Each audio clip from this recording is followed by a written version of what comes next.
Dickdale is known as the king of the surf guitar, but not everyone is aware that he was a resident of the Inland Empire for many decades.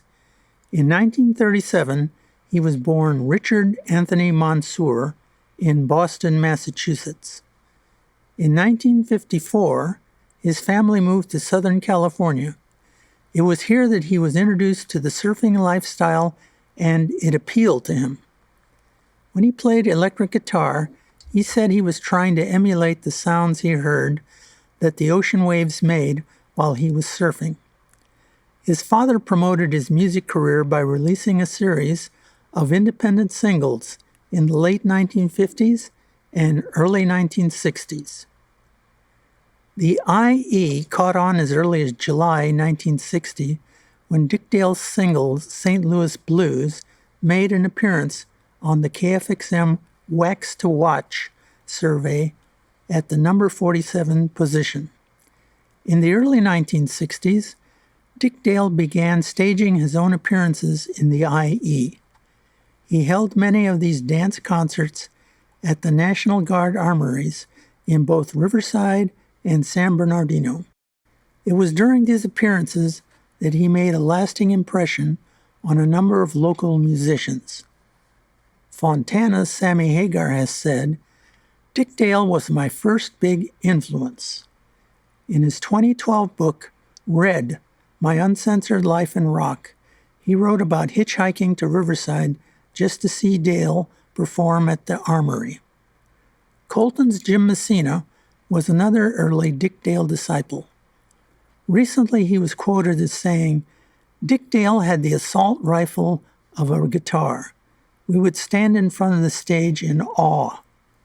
He based his early guitar style on Dale's instrumental pyrotechnics. When Messina formed his IE surf music band, The Jesters, he made sure that he acquired a white Fender Stratocaster guitar, just like his heroes. Redland's surf rock instrumental band, The Tornadoes, were also likely inspired by the recordings and local appearances of the king of the surf guitar. In September of 1961, Dickdale released a hugely influential single. Let's Go Tripping is widely considered by most music critics as the first surf music instrumental. With this release, he achieved his first Inland Empire #1 hit when it reached the top of the KFXM Fabulous 59 survey. By February 1962, Dickdale and the Deltones had outgrown the armories and municipal auditoriums of the IE, and they headlined a concert at the legendary Swing Auditorium in San Bernardino.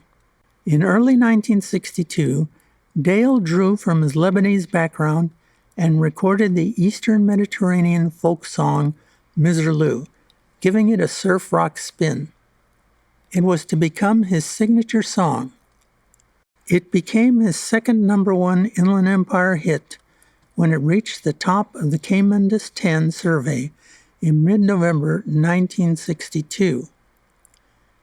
In late 1962, Dale released his next single, Peppermint Man. The 45 became his third IE #1 hit of 1962. To promote his upcoming IE concerts, he made a personal appearance at the Sages Del Rosa store.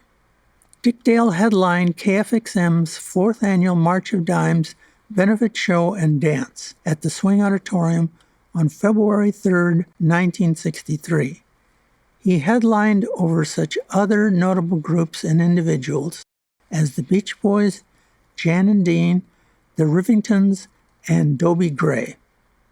Unfortunately, disturbances took place both during and after the concert. In an article appearing in the 2/7/63 edition of the San Bernardino Sun newspaper, an inspector from the county sheriff's department described the disturbance as a full-scale riot. He said the fighting was spontaneous and probably caused by overcrowding of the venue. In May 1963, he released the single King of the Surf Guitar, Hava Nagila.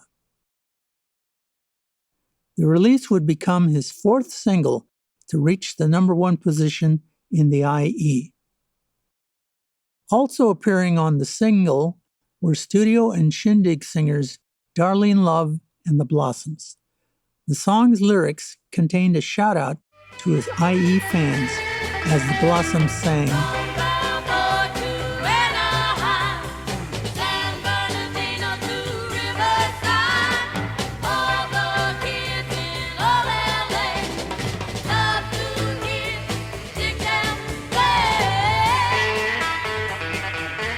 Besides King of the Surf Guitar, Dickdale acquired a number of other nicknames during his career.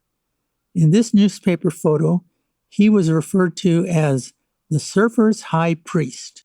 The Pied Piper of Balboa was another nickname that he acquired because of his ability to draw a loyal teenage audience to his shows. This article also called him the King of the Stomp. Dale was so popular that he appeared in a number of beach party movies with Frankie Avalon and Annette Funicello. Dale stopped touring in the mid-1960s when he developed colorectal cancer. He limited his performances to an occasional Las Vegas show and his appearance at the 1966 KFXM 7th Annual March of Dimes show at the Swing Auditorium, where he shared the stage with the Bobby Fuller Four, the Rumblers, the California Suns, and Rialto's Bush. By the late 1960s, he moved to the Inland Empire and opened up a nightclub in Riverside with his wife Jeannie. Dickdale's nightclub had its grand opening in March 1969. Dale and his wife would often perform at the club. Dale and his wife acquired a number of exotic pets, including a lion cub named Elsa. The feline was housed in a shelter behind the club because it was part of the revue that the Dales performed at the club. But in April 1969, the cub escaped from the Dales. It was later found wandering the streets of Riverside by officers of the California Highway Patrol. The Dales attempted to claim their pet, but were unable to offer any proof of ownership. The couple allegedly removed the cub from the back of the truck, taking it to the Riverside Animal Pound. In the brouhaha that followed, the Dales were about to be charged with stealing their own pet, when cooler heads prevailed and the charges were dropped. In early 1970, Dale was convinced by UCR students Rick Fazekas and Joel Sullivan to do a one-off show at the university to re-examine his surf roots that he had drifted away from.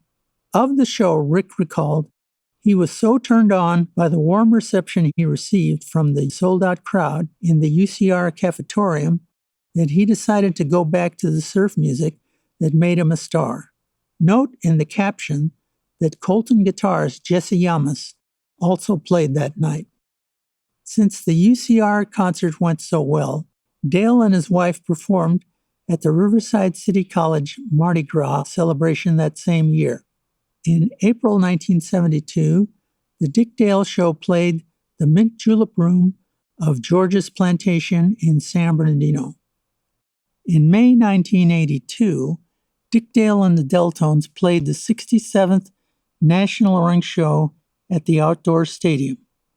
It was used because the Swing Auditorium was demolished earlier that year. A small private plane crashed into the building on 9/11/81. Rendering it unstable. In October 1982, Dickdale was one of the many artists appearing at radio station KMEN's 20th birthday concert at the Paris Hill Bowl in San Bernardino. In the mid-1980s, Dickdale moved to 29 Palms because he enjoyed the solitude. He would live there for the next 3 decades. He built a hangar and airstrip for a Cessna private plane that he used to fly to gigs. He called his property the Dickdale Sky Ranch. In 1988, Dale and the Deltones played the 73rd National Ring Show at the Budweiser Pavilion. They shared the stage with veteran surf band the Safaris. Perhaps the biggest break in Dickdale's career was when filmmaker Quentin Tarantino chose to use Miserlou over the opening credits of his 1994 movie Pulp Fiction. The release of the movie's soundtrack sold over 2 million units and earned a Platinum Record Award for Dickdale. This usage regenerated interest in his music. In 1996, a Dickdale guitar solo was added to Disneyland's Space Mountain attraction soundtrack. In 2001, Dickdale made a triumphant return to the Inland Empire when he headlined a concert at the 12th annual Route 66 Rendezvous in San Bernardino.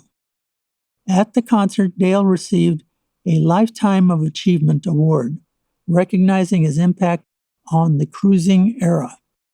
He played the first Joshua Tree Music Festival in 2003. Inland Empire drummer Dusty Watson has been a part of the local scene since the 1980s. During that decade, he performed with such IE bands as The Press and surf music revival band John and the Night Riders. From 1995 to 2006, Dusty Watson worked and toured with Dickdale. When Dickdale died in March 2019 at the Loma Linda University Medical Center, it was Watson that confirmed his passing to NPR News. Of Dale's death, Watson said, "The legend and king of surf guitar has passed. Condolences to family and friends and all those who were touched by your undeniable presence. Rest in peace, friend. Thank you for everything you gave, Dick. You always told me you were going to play until the end. Love and respect always." Dickdale's urn is on display at the Hollywood Forever Cemetery in Los Angeles. But the king of the surf guitar lives on in the memory of those in the Inland Empire that saw one or more of his numerous local appearances, or heard his music played on area radio stations.